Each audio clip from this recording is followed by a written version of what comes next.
Framer can look complicated if you're just getting started, but today I'm going to show you some beginner tips to get you started to build your first website in Framer. It's beginner friendly and you will learn a lot. So thank you Framer for sponsoring this video and making it happen. So here's our website that me and Sam, who's on our team, created. This was all created without any code whatsoever, all done within Framer, and it is beautifully responsive, looks good, different cursors. So you can do a lot in Framer, but Framer isn't just for designing websites. You can actually use design pages in Framer to design anything from Instagram carousels. You could design logos, layouts, posters, anything. You just go to this point here. In the top left, you'll have your pages, layers, and assets. Just go to pages and add a new design page and call it whatever you want. Then you simply draw out a frame, and this is your artboard. Within this, you can change everything that you like. It works just like a normal design system. Add some text, design system, make this bigger, change the font, change the color,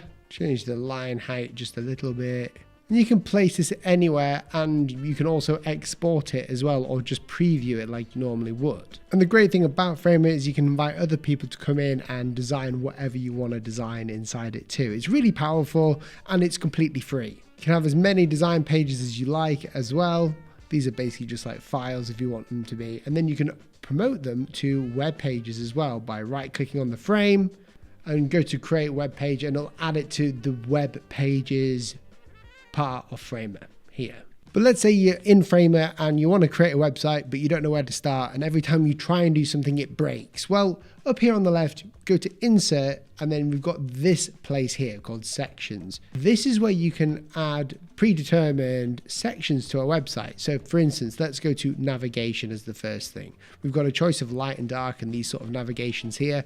Let me just drag this in. That looks good. Let me just click on this desktop breakpoint, and we'll just make this black as well. And then what I can do is I can add in more sections. Let's say I want a hero section to this. Well, let's check out these hero sections. We've got Meet Framer. Okay, add that in. That looks good. Let's add a logo section in. That looks even better. Add a little statement down here maybe. Or in between there, we can actually add another section. You see, every time I go in here, I can add little sections like a wireframe, like an FAQ thing, and it's adding the website for me, and it's actually keeping it responsive as well, which is really nice because that means that we don't have to worry about it. And we can just go in here and change them to anything you want. And that way you don't have to worry about what are known as stacks. Now, stacks is where a lot of people get confused within Framer. It's essentially an automatic alignment tool. Let me try and explain frames to you. So inside this frame, I can add text of whatever I want, and I can place this text wherever I want inside of this frame. However, if we were to preview this as like a website,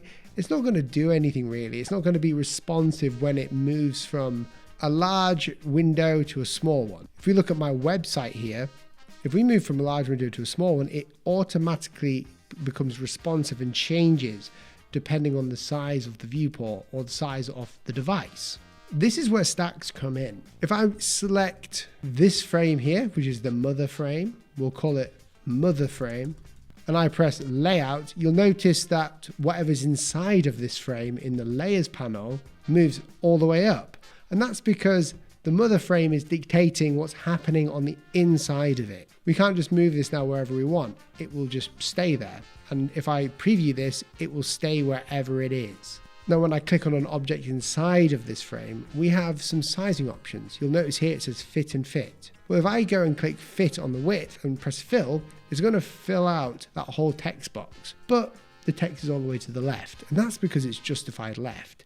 If I go to the alignment on text, it will move it. What if I want this whatever in the middle of my frame? Because right now, no matter what I do with my big frame, it's just sticking where it is. It's just staying wherever it is. If I want it in the middle, I want to select this mother frame and tell it in the layout options over here that I don't want to distribute everything from start. I want to get it into the center of it. Now, when we press center, if the alignment is in the middle, it will align this box in the center. And the great thing about this is that we can just keep going like this, writing all sorts of stuff, and you'll notice that it's just filling this frame. And if we preview this frame and do this, you'll notice the text is all going crazy, and it's aligning automatically because it's responsive. I can press Command D to duplicate, and you'll notice that it will keep duplicating it. And each of these is a text box, and it's reacting to the frame that it's in. Now, if I add another frame inside this frame, you'll notice that frame will work in the same way as the text. Everything we put into this will work in the same way if I keep duplicating it. If I click the mother frame and press direction to this way, you'll notice that these squares will go horizontally or vertically. If I want my mother frame's height to change depending on what's inside it, I can just click on it, go to height, say fit content. And then now, no matter how many of these squares I have, it will keep a height. So that is a really, really basic rundown on stacks, but they're not as hard as you think. But you're probably asking, Will, how do you animate like this? How do you get everything to come in when you scroll down as well? And how do you do all this? Well, it's actually really easy in Framer to do. Let's go to our website that we created with all those sections. And let me select these two texts here. I'm going to go to effects and we're going to press appear. And this will essentially tell us what we're doing. This will on appear fade in. So when it appears, it will fade in. If I just press this, you'll notice it's too quick, but you can see it kind of fade. It's far too fast. We're going to go slide in bottom and we're going to do effect. And we can really change this. If we can have a look at how fast it is. Let's say we want it to be timing 1 second. We can change the easing if we want to as well with this little graph. Now, if I press Command P, you'll notice that it just pops in like so. We can do the same for down here as well. This whole section if we want to. So on appear, slide in from the right. Let's change some of this timing and the physics maybe. A couple of seconds delay maybe, or maybe not. Now, if we want to animate something on scroll, so when we're here and we scroll down, and we want this to come in as we're scrolling, well, what we can use is a different effect. We go to effects, we want it to appear, but we want it to be in layer view when it becomes in view of the person on the website. Let's change some of this again, so the time is 1, and then let's preview. Scroll down and you'll notice that it works there. That's just appearing in. We can make that better though. Slide in the bottom. Let's do that. Gives it a nice little animation there.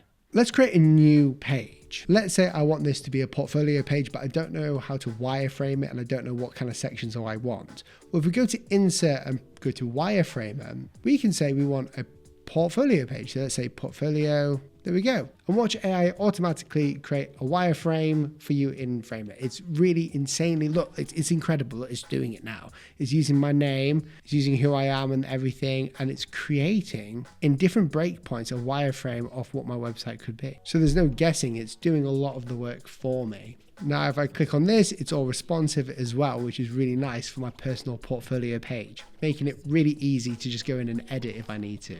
Let's add a bio, let's say, with links. And if I add this in, it will update this page for me. Let's see what it does. Nice. There's a little bio page now that it's created for me in different breakpoint sizes as well. Now it is just a wireframe, so you're supposed to go in afterwards and change all the elements like the color or whatever. So we could go into the background, start changing the color of everything. We could do it to our like burnt orange if we want to, or nice blue. This makes life so much easier when you're just wanting to get a quick wireframe to see how it would work. Now the problem we have when we're doing this is we have a lot of stacks like so, and inside of them we don't know the names. They just says stack everywhere.